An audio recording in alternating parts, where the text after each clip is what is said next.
Maraming pinaniniwalaan ng tao, mga paniniwalang inaasahan niyang totoo.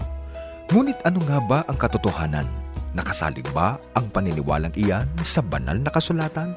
O nahuhulog lang sa sariling opinyon o kuro-kuro ng tao? Alamin sa palatuntunan, Biblia o kuro-kuro?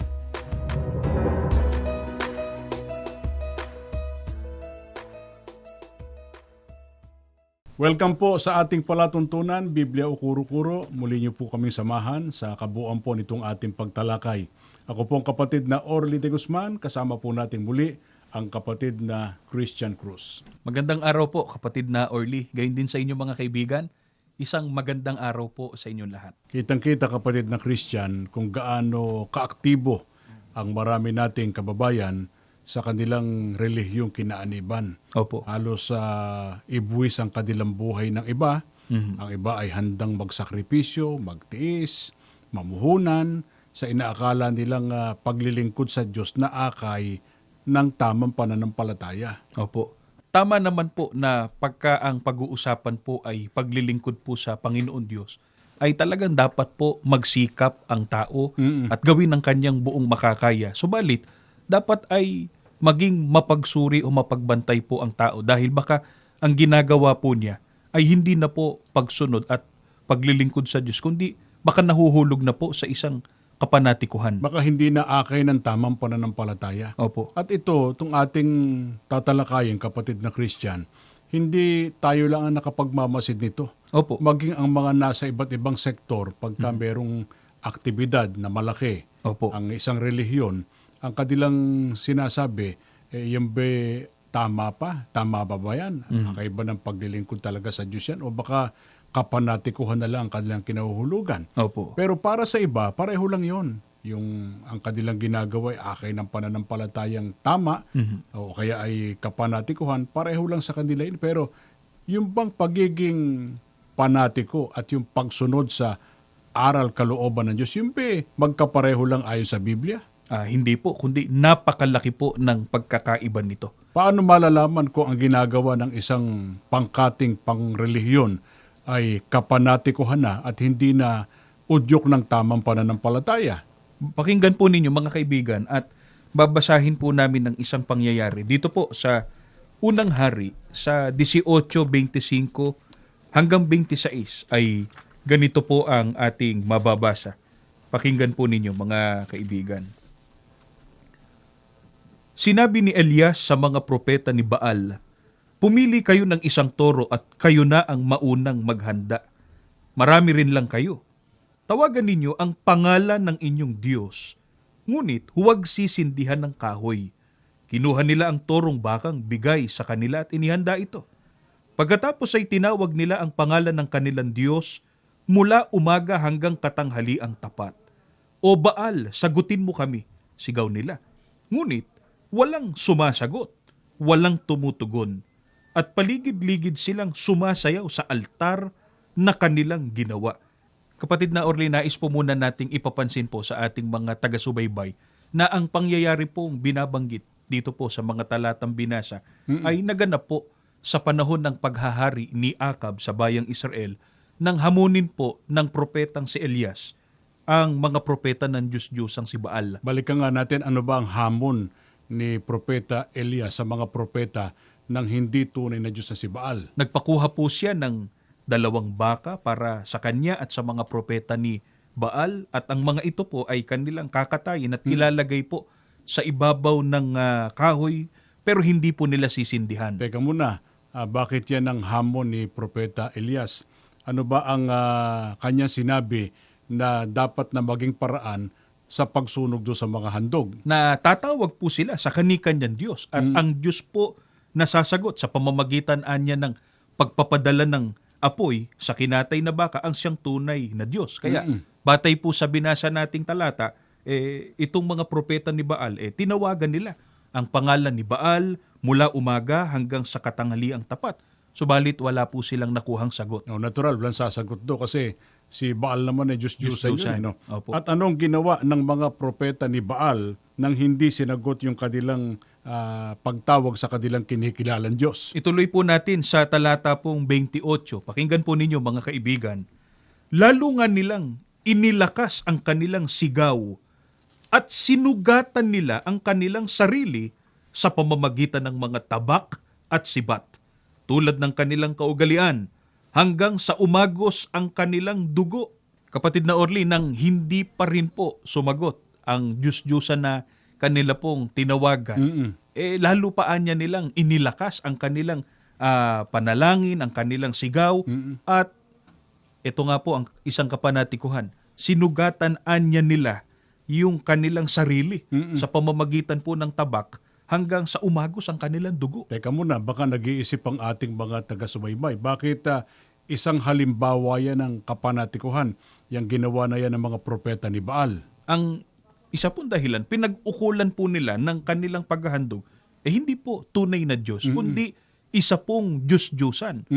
At ang isa pa po ay ang ginawa po nilang panunugat sa sarili po nilang katawan, batay po sa kaugalian ng tao na labag po sa kalooban ng Diyos. Kaya pagka ang pagsamba po at paglilingkod ay iniuukol sa hindi naman tunay na Diyos, ano man ang tawag nila doon, ano man ang kanilang sakripisyo, gaano man ang kanilang hirap, ano man yung kanilang inihahandog, nahuhulog lang po sa kapanatikuhan. Opo. At isa pa nga, pagka ang ginagawa na kagaya ng ginawa ng mga propeta ni Baal na sinugatan na ang kanilang sarili hanggang sa umagos ang kanilang dugo. Bakit yun ay isang kapanatikuhang kapatid na Christian? Pakinggan po natin ang mababasa po natin mga kaibigan. Dito po sa unang Tesalonika, sa 5:23, ganito ang atin pong mababasa. Pakinggan po ninyo. At pakabanalin kayong lubos ng Diyos din ng kapayapaan, at ang inyong espiritu at kaluluwa at katawan ay ingatang buo na walang kapintasan sa pagparito ng ating Panginoong Hesukristo.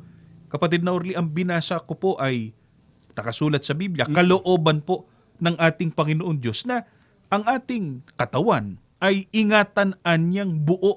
Kaya hindi po kalooban ng Diyos na saktan o sugatan ng katawan. Katulad nga po ng ginawa ng mga propeta ni Baal at maging sa panahon po natin ngayon na may mga tao rin pong gumagawa ng ganyan na sinasaktan po yung kanilang katawan. Sinusugatan ng katawan, umaagos ang kanilang dugo. Opo, yun po yung ginagawa ng mga nagpipinitensya. Teka muna, masama ba namang dahil sa pagsunod sa kalooban ng Diyos, sa utos ng Diyos, ang tao kapatid na Christian ay magtiis, magsakripisyo, kung kailangang magtanggi ng sarili, ay gawin niya ang pagtatanggi ng kanyang sarili? Hindi po masama yun. Ang totoo, kailangan po yun sapagkat para po masunod ang kalooban ng Diyos, talagang nakasulat naman po sa Biblia, kailangang matuto ang tao na magtanggi ng kanyang sarili. Pero ito pa isang mahalagang liwanagin natin. Paano kung sabihin na, doon sa aming relihiyon walang ganong panunugat ng sarili o pananakit ng sariling katawan. Ang amin, pagsamba, patungkol sa Diyos, pag-aalay ng pagpupuri sa Diyos, ginagawa namin yun para dulutan siya ng kalwalhatian. Kaya hindi anya kapanatikuhan yun. Ito tanong, lahat ba naman ng pagsamba kung patungkol na sa Diyos ay may kabuluhan, tinatanggap na ng ating Panginoon Diyos? Hayaan po nating Biblia po ang sumagot. Pakinggan po ninyo mga kaibigan, babasahin po namin ang sagot dito po sa Biblia. Marcos 7:6-8. Ganito po ang ating mababasa. Pakinggan po ninyo mga kaibigan. Sinagot sila ni Jesus, tama ang hula ni Isaias tungkol sa inyo. Mapagpaimbabaw nga kayo, gaya ng kanyang isinulat. Paggalang na handog sa akin ng bayan ko'y paimbabaw lamang sapagkat sa bibig at hindi sa puso ito bumubukal. Pagpurit pagsambang ginagawa nila'y walang kabuluhan. Ang utos ng tao ay itinuturong utos ng may kapal. Niwawalang kabuluhan nga ninyo ang utos ng Diyos at ang sinusunod ninyo'y ang turo ng tao. Kapatid na Orly, pinatutunayan po mismo ng ating Panginoong Hesukristo na may mga taong hindi nga sinasaktan yung katawan, hindi nga sinusugatan, pero nagpupuri at sumasamba, subalit ang ginagawa at ang batayan sa kanilang pagpupuri utos po ng tao at hindi utos ng Diyos. Paano kung sabihin nila kapatid na Christian na dibdiban yung kanilang paglilingkod, totohanan yung kanilang paglilingkod. Ano ang sinasabi ng Diyos sa pamamagitan ng ating Panginoong Hesukristo kailanman at ang pagsamba, paglilingkod na iniuukol sa kanila ng tao ay nakabatay lang sa utos at aral lang ng mga tao. Mga kaibigan, ang banggit po sa binasang talata, pagpurit, pagsambang ginagawa nila'y walang kabuluhan. Kaya nauuwi po sa walang kabuluhan, walang kwentang paglilingkod. Sayang, di ba? Yung paglilingkod ay tungkulin ng tao sa Panginoon Diyos. Opo. Obligasyon po nating lahat yon. Pero ang paglilingkod sa Diyos, mayroong tamang batayan. Opo. Siyempre kung ano po ang kagustuhan, kalooban ng Diyos. Kasi siyang ating pinaglilingkuran Pero pagka ang nasusunod, utos lang ng tao, aral lang ng tao, kahit pa sabihing totohanan, dibdiban yung paglilingkod, nahuhulog lang po yun sa paningin ng Diyos, sa kapaimbabawan, at ang ganun pong uri ng pagsamba, walang kabuluhan. Sayang. Opo. Hindi rin nakaluluwalhati. Hindi po nabibigyang kasiyahan ng tao ang Diyos. Ang nabibigyan niya ng kasiyahan, yung kanyang sarili. Opo. Di paglilingkod lang po sa sarili yon. Ano pa isang halimbawa ng pagsamba na ginagawa ng tao, pero nahuhulog lang, kapatid na Christian, sa kapanatikuhan. Pakinggan po ninyo mga kaibigan, ang babasahin ko pa po dito sa Jeremias sa Gs 3 hanggang 5. Ganito po ang ating mababasa. Pakinggan po ninyo. Ang dinidyos nila'y di maaasahan.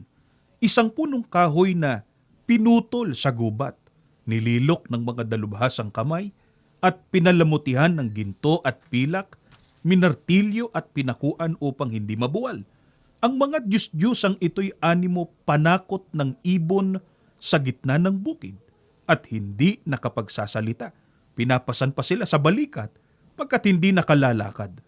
Huwag kayong matakot sa kanila sapagkat di sila makagagawa ng masama at wala ring maibibigay na mabuti.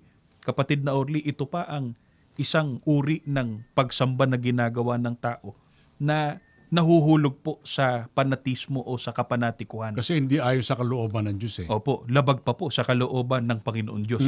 Ang pagsamba po na ginagamitan ng mga rebulto o larawan. Ano ang sinasabi ng Biblia tungkol sa pagsamba sa mga Diyos-Diyosan, sa mga rebulto, sa mga larawan? Ayon po sa binasa natin, ang mga Diyos-Diyosan anyang ito, animoy panakot ng ibon sa gitna ng bukid. Scarecrow. Opo, hindi nakapagsasalita, pinapasan pa sila sa balikat pagkat hindi nakalalakad.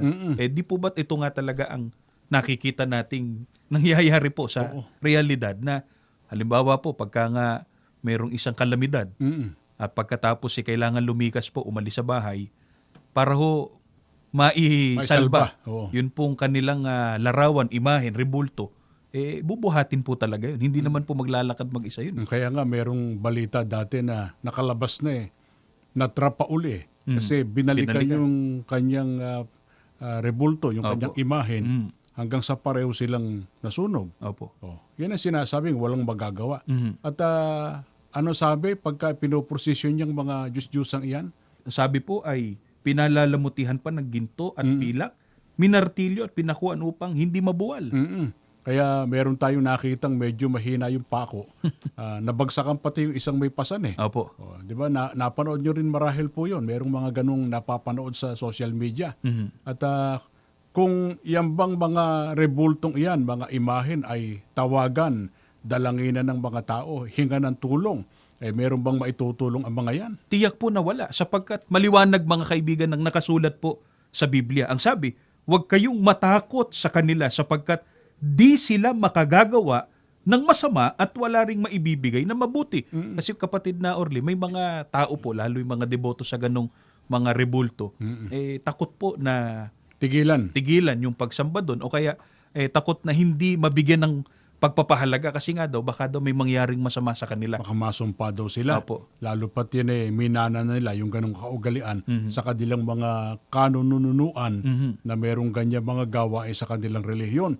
Natatakot silang tigilan, baka sumpain daw sila. Hindi ho mangyayari yun. Dahil walaan niyang maibibigay o maidudulot na masama ni mabuti ito pong mga larawan o rebulto. Ang sinasabi ng iba, hindi nyo ba nakikita yung mga kapananampalataya namin? Ang iba doon, mga edukado, mga profesional, mga kilalang tao, mga ginagalang sa lipunan. Maaring ganun nga ang mga estado ng mga nakikita natin nagpapasan ng mga imahen, mga Opo. rebulto, pero sa paningin ng Diyos. Okay, magagalit sa paningin ng Diyos. Anong klaseng mga tao ang ganon? Sa Biblia po natin basahin. Mga kaibigan, pakinggan po ninyo itong babasahin ko po sa Jeremias sa 10 at 8. Manapa, sila'y pawang, hangal at mangmang. May maituturo ba ang mga Diyos-Diyosang kahoy? Mga kaibigan, uulitin po namin. Binasa lang po namin ito sa Biblia.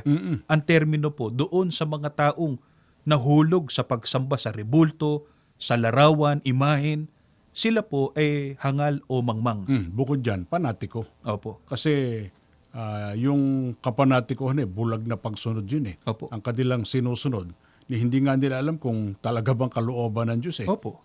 Pero natiyak natin na yung ganung gawain ay hindi kalooban ng Diyos. Hindi aral ng Diyos. Kaya para sa Diyos, ang ganun ay kamangbangan at kahangalan. Huwag po kayo magagalit sa amin.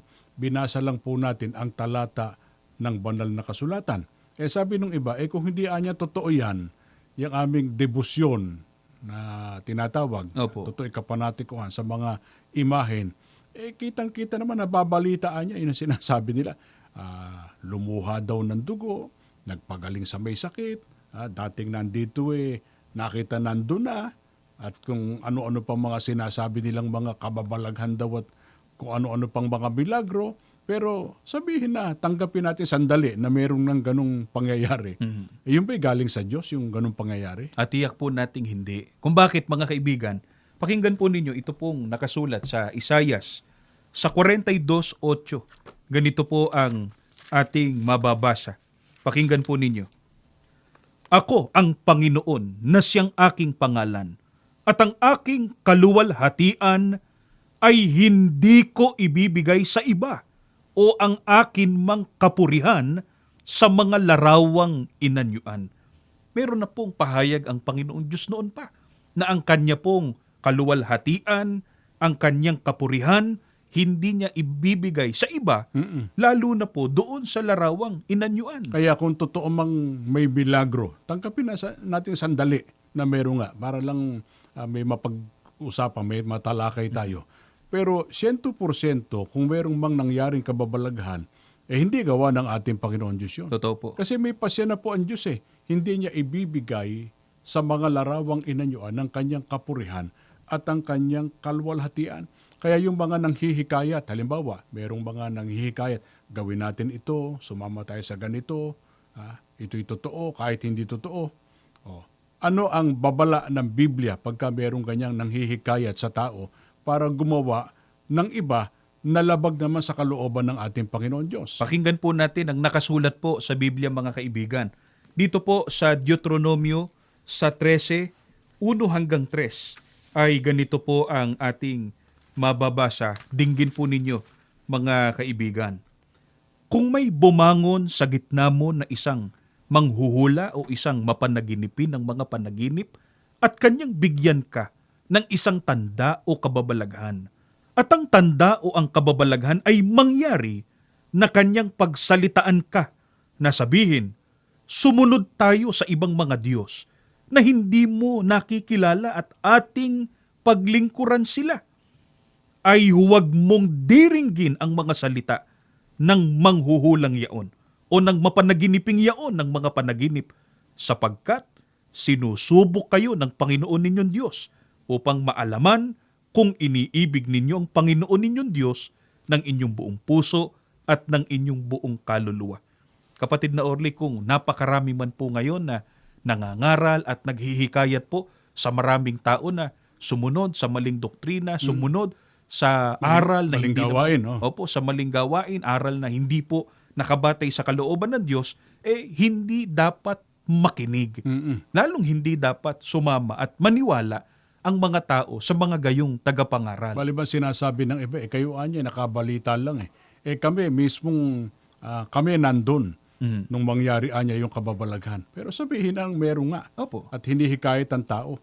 Meron ng babalaan Diyos. Meron siyang paalala din sa mga tao para hindi maakit na mga ganun Opo. Huwag makikinig. Opo. Huwag sasama doon sa maling gawain sapagkat pagka ganun, at sumama ang tao, napatunayan lang, hindi niya iniibig ang Diyos. Hindi niya nagagawa kung ano yung kalooban ng Diyos na nagbibigay po ng kalwalhatian at kasiyahan sa Kanya. Kaninong salita, kapatid na Christian, ang dapat pakinggan? Dapat sundin ng tao kaysa doon sa mga nanghihikayat na gumawa ng labag sa kalooban ng ating Panginoon Diyos. Sa salita po o kautusan po ng Panginoon Diyos. Ang katunayan, mga kaibigan, pakinggan po ninyo. Dito po sa Deuteronomio, sa 13 at 4, dinggin po ninyo, mga giliw naming taga-subaybay. Kayo'y lalakad ayon sa Panginoon ninyong Diyos at matatakot sa Kanya at gaganap ng Kanyang mga utos at susunod sa Kanyang tinig at maglilingkod sa Kanya at lalakip sa Kanya. Ito po ang dapat na gawin ng lahat ng tao para po mapabuti at hindi po malayo sa Panginoon Diyos. Ang dapat na sundin, kalooban po, utos ng ating Panginoon Diyos. Kasi nga ang Diyos pong ating pinaglilingkuran, ulitin po namin. Di ba't dapat lang na kung ano yung gusto ng pinaglilingkuran, siya dapat sundin nung naglilingkod para siya ay maging karapat dapat sa Kanya. Anong kayang ibigay po ng mga Diyos-Diyusan? Hindi po ba't wala? Kasi binasa natin, hindi makagagawa ng masama. Opo. Wala rin magagawang mabuti. Samantala, ang tunay na Diyos, pinanggagalingan ng lahat ng mabuting bagay na kailangan po natin. O kaya marapat lang siyang ating paglingkuran, siyang ating sundin. Hindi po yung kung ano-ano na iniaalok ng iba na ikinahuhulog lang po ng tao sa kapanatikuhan. Yung binasa natin pasya ng Diyos sa mga Diyos-Diyosan na hindi niya ibibigay doon yung kanyang kapurihat kalwalhatian Opo. kung sakali mang may milagro, gumalaw daw ang kung ano-anong parte nung katawan ng rebulto. Sino may gawa nun? Pakinggan po natin sa Biblia, pagtuturo po ng mga apostol sa 2 Tesalonica, sa 2 at 9. Ganito po ang ating mababasa. Siya na ang kanyang pagparito ay ayon sa paggawa ni Satanas na may buong kapangyarihan at mga tanda at mga kahanga-hangang kasinungalingan. Kapatid na Orly, kung meron man pong totoong naganap na milagro na doon sa rebulto o larawan na nasaksihan po ng maraming tao, tiyak po na hindi po gawa ng Diyos yung, kundi Sino may gawa? ang may gawa po si Satanas o ang Diablo. Alam ba yan ng mga pare na talagang yung mga milagro ay tinutulungan ng demonyo? Hayaan po nating sila po ang sumagot sa pamamagitan po nitong aklat na ang pamagat po ay Pasyong Mahal na isinulat po ito ni Ginoong Mariano Pilapil. Sa page 208 ay may ganito tayong mababasa. Pakinggan po ninyo, mga kaibigan. Ang mga pagmimilagro, tutulungan ng demonyo. Siya ay magkakabayo. Ano pat sa buong mundo, maghahari itong lilo. Kapatid na Orly, ulitin po natin, ito po ay hindi natin sariling atin. Ito'y binasa lang po natin mula po sa aklat ng Iglesia Katolika na Pasyong Mahal. Yan binabasa ng mga Katoliko, may tono. Hindi na natin tinunuhan, baka hindi pa nila maintindihan, kaya binasa na lang po ng kapatid na Christian as is do sa aklat na isinulat po ng pare. Opo. Anong sabi diyan sa pasyon? Pinatutunayan po na sila po ay aminado na yun anyang pagmimilagro tutulungan ng demonyo. Kaya kung totoo man na may milagro, yan po sabi ng pare, ang tumutulong demonyo. Yun milagro na nakikita niyo sa iba't ibang mga relihiyon na Opo. ipinagmamalaki nila. Tanong, dapat bang paniwalaan kung mayroong nababalitang mga milagro do, halimbawa sa pamamagitan ng mga rebulto? Hayaan po nating dito pa rin sa isa pa nilang aklat. Dito po naman sa Pasyon Candaba na isinulat po ni Ginoong Aniceto de la Merced. Sa page 57 ay may ganito tayong mababasa. Pakinggan po ninyo. Kaya sa lupang Kristiyano ay dahop na ang milagro sa balitang 1,000 ay kung may isang totoo, ay lalong himalang bago. Kapatid na Orly, ito po ay binasa po natin mula sa kanilang aklat. Hindi po ito pagpaparatang. Binasa natin ito sa kanilang aklat. Ang sabi po nila, kung napansin ng ating mga taga-subaybay, sa lupang Kristiyano ay dahop na ang milagro. Sa balitang 1,000 ay kung may isang totoo, lalong himalang bago. Pag sinabing dahop na sa milagro, wala Wala na. na po. O, kaya pag may nabalita na milagro, yun ang Totoo milagro. niya. Opo, himalaan niya O, yun ang bago. milagro. Kasi merong nagkatotoo. Kung totoo man, gawa ng demonyo. Yun ang binasa natin sa Thessalonica po. Biblia. At yun tinistiguhan maging nung pari na sumulat ng aklat ng Iglesia Katolika. Kaya, kung hindi yan ang dapat na gawin batay, mga himala, mga milagro, panaginip, pangitain sa panahong Kristiyano, anong dapat na pagbatayan ng tao sa kanyang paglilingkod sa Diyos para hindi siya mahulog sa kapanatikuhan? Pakinggan po ninyo mga kaibigan ang mababasa natin. Dito po sa 1 Korinto sa 2 at 5. Ganito ang nakasulat. Pakinggan ninyo. Upang ang inyong pananampalataya ay huwag masalig sa karunungan ng mga tao, kundi sa kapangyarihan ng Diyos. Dito po dapat masalig ang pananalig o pananampalataya po ng tao para maisagawa niya ang karapat-dapat na paglilingkod sa Diyos.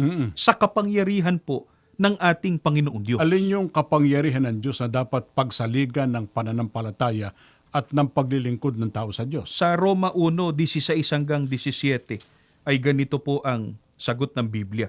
Sapagkat hindi ko ikinahihiya ang ebanghelyo, sapagkat siyang kapangyarihan ng Diyos sa ikaliligtas ng bawat sumasampalataya, unay sa Hudyo at gayon din sa Griego. Sapagkat dito ang katwiran ng Diyos ay nahahayag mula sa pananampalataya hanggang sa pananampalataya, gaya ng nasusulat, ngunit ang ganap ay mabubuhay sa pamamagitan ng pananampalataya. Ang katwiran po na siyang ito ang dapat na maging saligan, batayan ng pananalig at pananampalatayang ng mga tunay na naglilingkod sa Diyos. Ito po ang ebanghelyo o mga salita ng Diyos na nakasulat po sa Biblia. Kaya ang paglilingkod po natin dapat nakabatay sa Biblia. Gaano kahalaga pagka ang paglilingkod na ipinatutungkol ng tao sa Diyos ay nakasalig sa Biblia na siyang kapangyarihan ng ating Panginoon Diyos. Ayon po sa binasa natin, ang ebanghelyo ang siyang kapangyarihan ng Diyos sa ikaliligtas ng bawat sumasampalataya. Kaya pagka ang paglilingkod po natin nakabatay sa Biblia, nakabatay sa tamang pananampalataya. At yun ang paglilingkod at pagsamba na hindi po walang kabuluhan. Hindi sayang sapagkat ang paglilingkod na nakabatay po sa Biblia, ito ang ikapagtatamo po natin ng kaligtasan. Kaya sa loob po ng Iglesia ni Cristo, lahat po ng aming ginagawa dito na paglilingkod namin sa Diyos, ang batayan po namin Biblia, banal na kasulatan, sapagkat ito ang tamang batayan ng pagkilala, ng pagsamba, ng paglilingkod ng tao sa Diyos, at narito po ang ating ikapagtatamo ng kaligtasan. Salamat po sa inyong pagsubaybay. Sana po ay nakatulong kami sa iyo pong mga pagsusuri. Kami po'y nag-aanyaya na samahan niyo po kami sa pananalangin. Ama namin Diyos, salamat po sa iyo. Opo. Muli mo pong kinasangkapan ng palatuntunan ito. Opo. Naghayag ng dakila mong katotohanan. Opo. Ama, hindi sana kami nakapanakit ng damdamin ng aming taga-subaybay, Amen. kundi kanilang naunawaan na ang tamang paraan ng paglilingkod po sa iyo Opo. ay ang nakabatay sa iyong mga katotohanan Opo. upang ang tao'y mabanal at magtamo ng kaligtasan. Amen. Panginoong Jesus, pagpalain mo po ang programang ito Amen. na malaging kasangkapan upang marami pang mga tao ang makaunawa ng katotohanan. Opo. Ama namin Diyos, patuloy pong basbasan ng buong iglesia Opo. sa pangunguna po ng aming tagapamahalang pangkalahatan. Opo. Hinihiling po namin, Ama, ang lahat ng ito sa pangalan po ng aming Panginoong Hesukristo. Amen. Amen. Naway nakatulong kami sa inyong patuloy na pagsusuri. Nawa ay nasukat ninyo kung ang inyong pinaniniwalaan ay ayon ba sa Biblia o kuro-kuro lang ng tao. Maraming salamat po sa inyong pagsubaybay sa palatuntunan ito. Sumaatin nawang palagi ang pagpapala ng Panginoong Diyos.